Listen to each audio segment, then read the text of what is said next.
ஒரு ராஜா வந்து ஒரு ஆளை சிங்கத்தோட குகைக்குள்ளே தூக்கி போட்டுடுறாரு. அந்த ஆள் கடவுள்கிட்ட வேண்டுறாரு, கடவுளே என்னை காப்பாற்றுங்க, இந்த சிங்கத்துக்கிட்ட தான் என்னை காப்பாற்றுங்கன்னு கடவுள்கிட்ட வேண்டுறாரு. அவர் வந்து அவருடைய பலத்து மேலேயே அவருடைய டேலண்ட்ஸ் மேலே நம்பலை.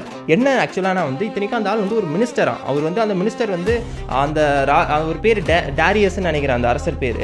இவர் பேர் டேனியல். இந்த கதை நிறைய பேர் கேள்விப்பட்டிருப்பீங்க. இவர் என்ன பண்ணுறாரு அப்படின்னா வந்து அந்த ஒரு பெரிய மினிஸ்டராக இருக்காரு, நிறைய பொறுப்புகள் அந்த கிங்டம்லேயே ஒன் ஆஃப் த பவர்ஃபுல் பீப்புளாக இருக்காரு.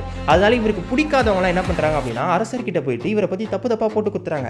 அரசரே, அவன் வந்து உங்களை ஏமாத்த பார்க்குறான், உங்கள் இடத்துக்கு வர பார்க்குறான். அரசர் வந்து இன்னும் அவருக்கு பெரிய பதவியெல்லாம் கொடுக்கறதுக்கு எல்லாத்துக்கும் இன்சார்ஜாக போடுறதுக்கு இருந்தாராம்.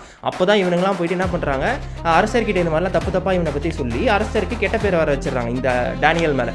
அதனால் அரசர் என்ன பண்ணுறாரு, ஓ அப்படிலாம் பண்ணுறானா அவன் அப்படின்னு சொல்லி இவங்க பேச்சை கேட்டுக்கிட்டு, இவங்க இந்த மாதிரி சொல்கிறவங்க பேச்சை கேட்டுக்கிட்டு இவனை தூக்கி சிங்கத்தை கூட குகைக்குள்ளே போட்டுருங்க, சிங்கம் வந்து இவனை சாப்பிட்றோம் அப்படின்னு சொல்லிடுறாரு. ஆனால் அங்கே தான் ட்விஸ்ட்டு. டேனியல் உள்ளே போனோன்னா கடவுள்கிட்ட வேண்டுறாரு. யார் அவர் அது பண்ணோன்னா வந்து என்ன நடக்கும் அப்படின்னா வந்து அடுத்த நாள் வந்து சிங்கத்துக்கூட குகையிலேருந்து உயிரோட வெளியே வருவார். ஒரு சிங்கிள் கீரல் கூட இல்லாமல் வெளியே வர்றாரு. எப்படி? கடவுள்கிட்ட அவர் வேண்டினதுனால கடவுள் வந்து ஒரு ஏஞ்சல் அனுப்பி சிங்கத்தோட வாயை கட்டி போட்டுருமா.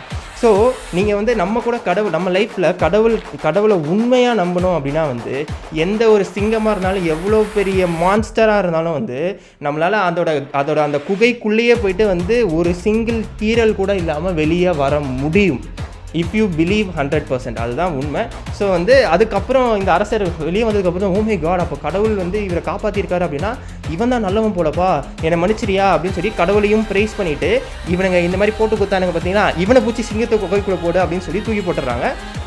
அவங்கள வந்து சிங்கம் வந்து கடிச்சு சாப்பிட்டுருது. இதுதான் வந்து எண்ட் ஆஃப் த ஸ்டோரி.